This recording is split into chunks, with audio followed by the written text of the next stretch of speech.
All right, all of you now have an instruction sheet, right? Okay, fine. Why don't we go over it for a little bit and just get the whole thing worked out. First of all, I'd like to stress really the importance of what we're doing today. The race here is tremendously close, and the more contact we get with the voters, the better off we're going to be. So what we're doing here today really in many ways can decide the primary. I think you really have to keep this in mind, and when you approach the voters, be polite to them, friendly to them, show them that you're enthusiastic about the senator, and we'll win. One of the Eastern reporters was out and looked at the situation in Minnesota and said it was a takeover by the far left support of McCarthy.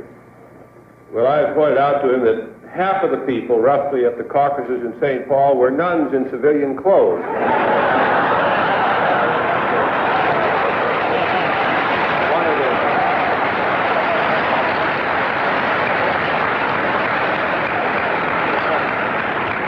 They are somewhat to the left, but it was one of the new forces in politics. We've been developing the power of the religious order of nuns and the so-called student power. Okay, now let's get down to the mechanics of the thing. First of all, you've all filled out your bio cards telling who you are, and so we can get a hold of you if we have to. Okay, fine. Now, when we get to the beaches, you'll be assigned by lifeguard chairs. There'll be 1 carload per chair, okay? Now, at that lifeguard chair, you set up a miniature headquarters with your sniper signs and things like that, put 3 or 4 of them in a little box or circle. I want to speak to you today first with reference to Martin King and his service to America. I first met him in the Great March on Civil Rights back in 1963, when he spoke at the Lincoln Memorial, and many of us sat on the steps as he spoke about his dream. Then he was talking about the most obvious and elementary civil rights in America, those which are clearly guaranteed by the Constitution, the right to vote and the right to equal protection under the law and the right to certain protection of persons, basic equality under the law in the limited sense of civil rights. It shouldn't have been necessary to march in order to secure these rights in America. 100 years approximately since emancipation, is that of the development of a colonial people living in our own midst. A people not allowed full participation in the good things of our society, not full political participation, not the same economic opportunity, not the same educational opportunities, not the same opportunities for health and well-being, but living as a kind of subculture among us, not very different from the way in which the colonial powers in Europe treated their colonial subjects in Africa or in Asia or in other parts of the world. And in some cases, in fact, the difference between the mother country in Europe and the subject peoples was not as great as the difference between the good life in America and the life which the Negroes in this country have been forced to live for nearly 100 years.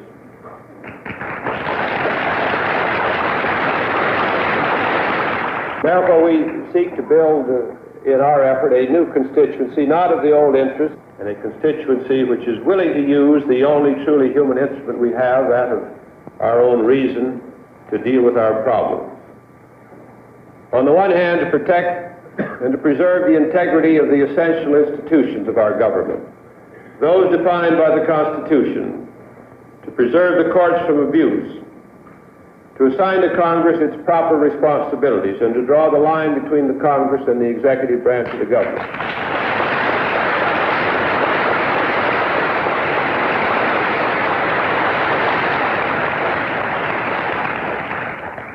To limit the power of the military establishment and to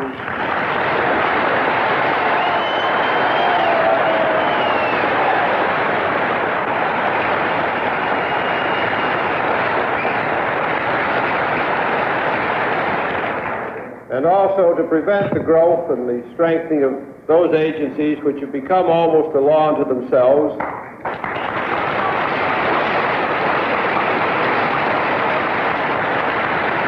I could name them again as I have today, the CIA and the FBI.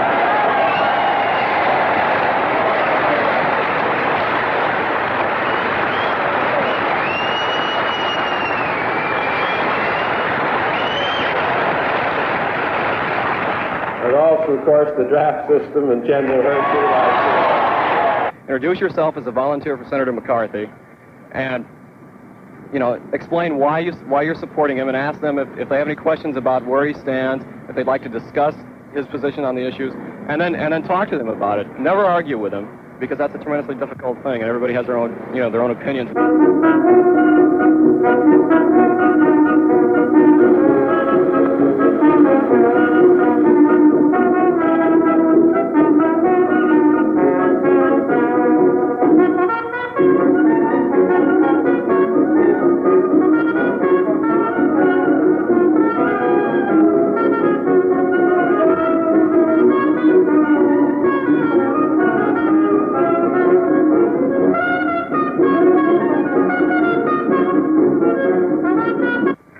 WCBS TV News in color, The Late Report with Tom Dunn, Jack Whitaker with the sports, and Gordon Barnes with the weather.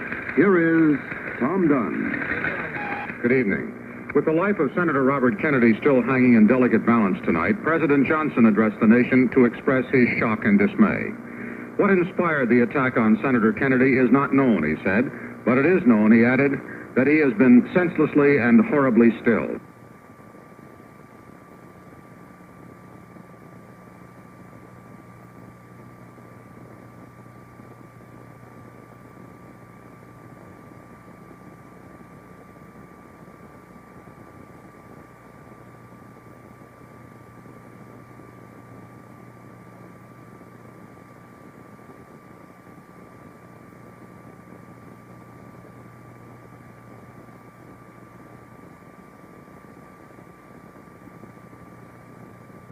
Every candidate ran against suffering at home. Not one mentioned what was going on in Vietnam. Not one mentioned Agent Orange or bombing. It's as if we were running a racist war, a war against slants, slopes, gooks, not people. Vietnam is still in our belly. It haunts us. Vietnam is Rambo and Reagan. Vietnam stands for the death of the American spirit. And we won't find that spirit until we can once more face the people of Vietnam with generosity. By his pulling out, he left the issue of the war for whoever came after him.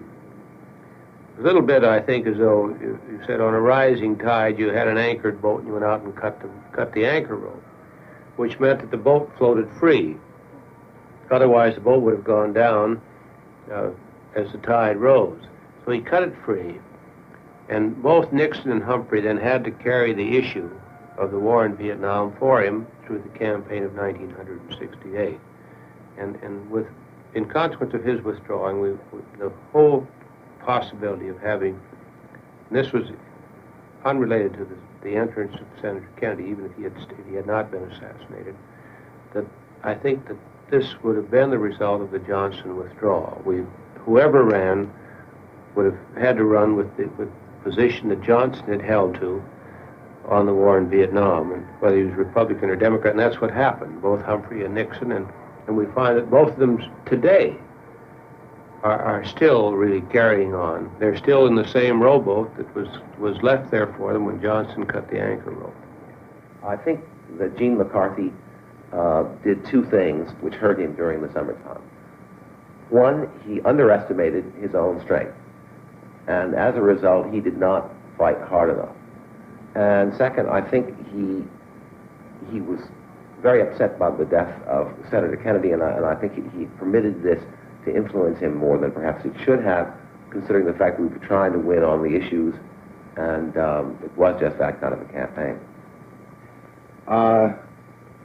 Of course, we learned, at least I did, what Lincoln Steffens had tried to teach people back in the end of the 20s in his books. But it's always a shock and a surprise. I learned that the professionals run the political life of the country. They are professionals just as lawyers are, doctors, any other priesthood, so to speak.